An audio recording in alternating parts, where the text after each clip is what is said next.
안녕하세요. 복지 알려주는 남자입니다. 모두들 2020년 새해 복 많이 받으시기 바랍니다.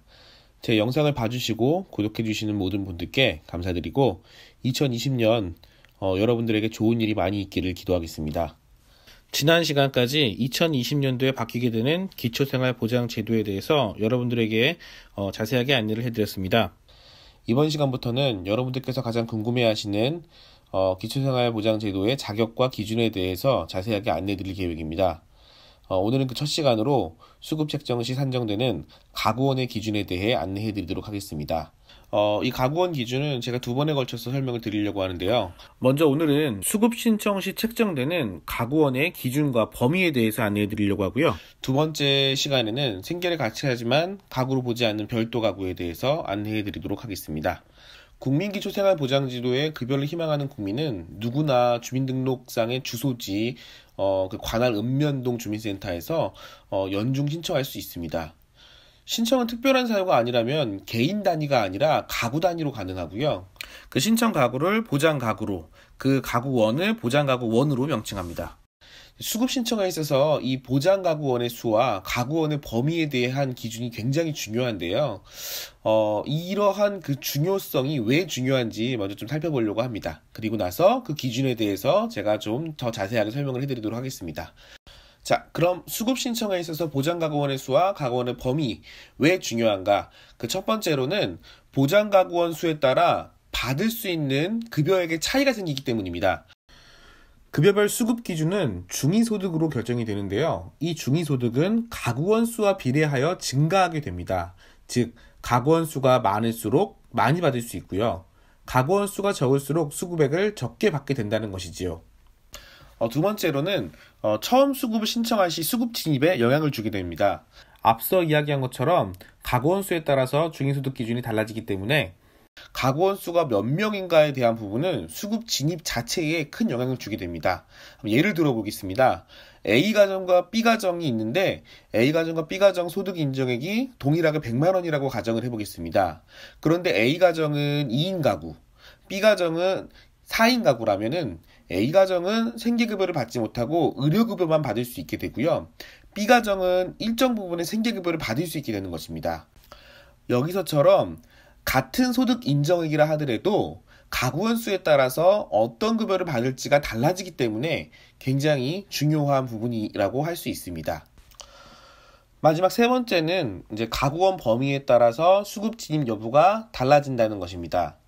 이 부분이 사실 두 번째 부분과 약간 유사하게 느껴질 수도 있는데요. 두 번째는 가구원 숫자, 몇 명인지에 따라서 그 진입 여부가 달라지는 거고요. 이 부분은 가구원을 어느 그 범위까지 볼 것이냐에 따라서 수급 진입 여부가 달라진다는 내용입니다. 좀 이해를 돕기 위해서 예를 들어 보겠습니다. 지방에서 거주하는 66세의 A씨는 재산과 수입이 없는 상황인데 대학 졸업 후 취업을 못하고 서울에서 따로 거주하고 있는 거죠. 29세의 아들 B씨의 근로능력이 있다라는 이유로 수급을 받을 수가 없습니다. 왜냐하면 30세 미만의 소득이 없는 미혼자녀는 따로 살아도 한가구로 보기 때문에 B씨의 근로능력으로 인해 수급을 받을 수가 없게 됩니다. 그런데 내년에 그 B씨가 30세가 되면은 이 기준을 벗어나기 때문에 그 A씨와 함께 보장가구원이 되는 게 아니라 벗어나서 부양의무자가 되는 것이고요. 그러면 A씨는 수급 신청을 했을 때 생계급여를 받을 가능성이 매우 높아지게 됩니다. 이렇게 가구원의 범위에 따라서 근로능력이 있는 사람이 보장가구원으로 들어올 수도 있고 빠질 수도 있기 때문에 이 보장가구원 범위에 대한 기준은 매우 중요하다고 할 수 있는 것입니다. 예, 이렇게 세 가지 이제 이유 때문에 보장가구원 기준이 굉장히 중요하다라는 것이고요. 지금부터는 보장가구원의 범위 기준에 대해서 안내를 해드리도록 하겠습니다. 먼저 첫 번째로 보장가구원으로 인정이 되는 경우에 대해서 알아보겠습니다. 자, 1번 같은 주민등록표상에 기재되어 있고 실제로 주거와 생계를 함께 해야 합니다. 2번 사실혼 관계의 배우자는 한 가구로 봅니다. 사실혼관계의 배우자를 어떻게 이제 파악하냐면은 탐문도 나가기도 하고요. 주변 지인분들한테 물어보기도 하고, 그리고 또 가정방문에 가기도 합니다. 뭐 이런 식으로 사실혼관계 여부를 파악하고요. 자, 3번. 30세 미만의 소득이 없는 미혼 자녀는 따로 살아도 한 가구원으로 봅니다. 네. 앞서 제가 세 번째 중요성에 대해서 얘기할 때 이 부분에 대해서 간단하게 설명을 드렸었는데요. 30세 미만의 소득이 없는 미혼 자녀는 무조건 그 원가정과 한 가구원으로 보게 됩니다. 4번 외국인 중 대한민국 국민과 혼인한 사람으로 생계나 주거를 같이 하는 사람도 포함이 됩니다. 네, 외국인임에도 보장가구원으로 인정이 돼서 수급비를 받을 수 있다라는 거죠. 네, 여기까지가 보장가구원으로 인정되는 경우이고요. 자, 두 번째로 보장가구에서 제외되는 경우는 다음과 같습니다. 자, 1번 현역 군인은 보장가구에서 제외됩니다. 그 대신에 이제 사회복무요원이나 상근예비역 같은 분들은 보장가구에 포함이 됩니다. 외국에 3개월 이상 체류하고 있는 경우, 유학을 갔다든가 아니면 워킹홀리데이 갔다든가 이런 분들은 보장가구원에서 제외가 됩니다. 자, 세 번째, 3번 교도소, 구치소, 치료감호시설에 수용 중인 사람도 보장가구원에서 제외가 됩니다.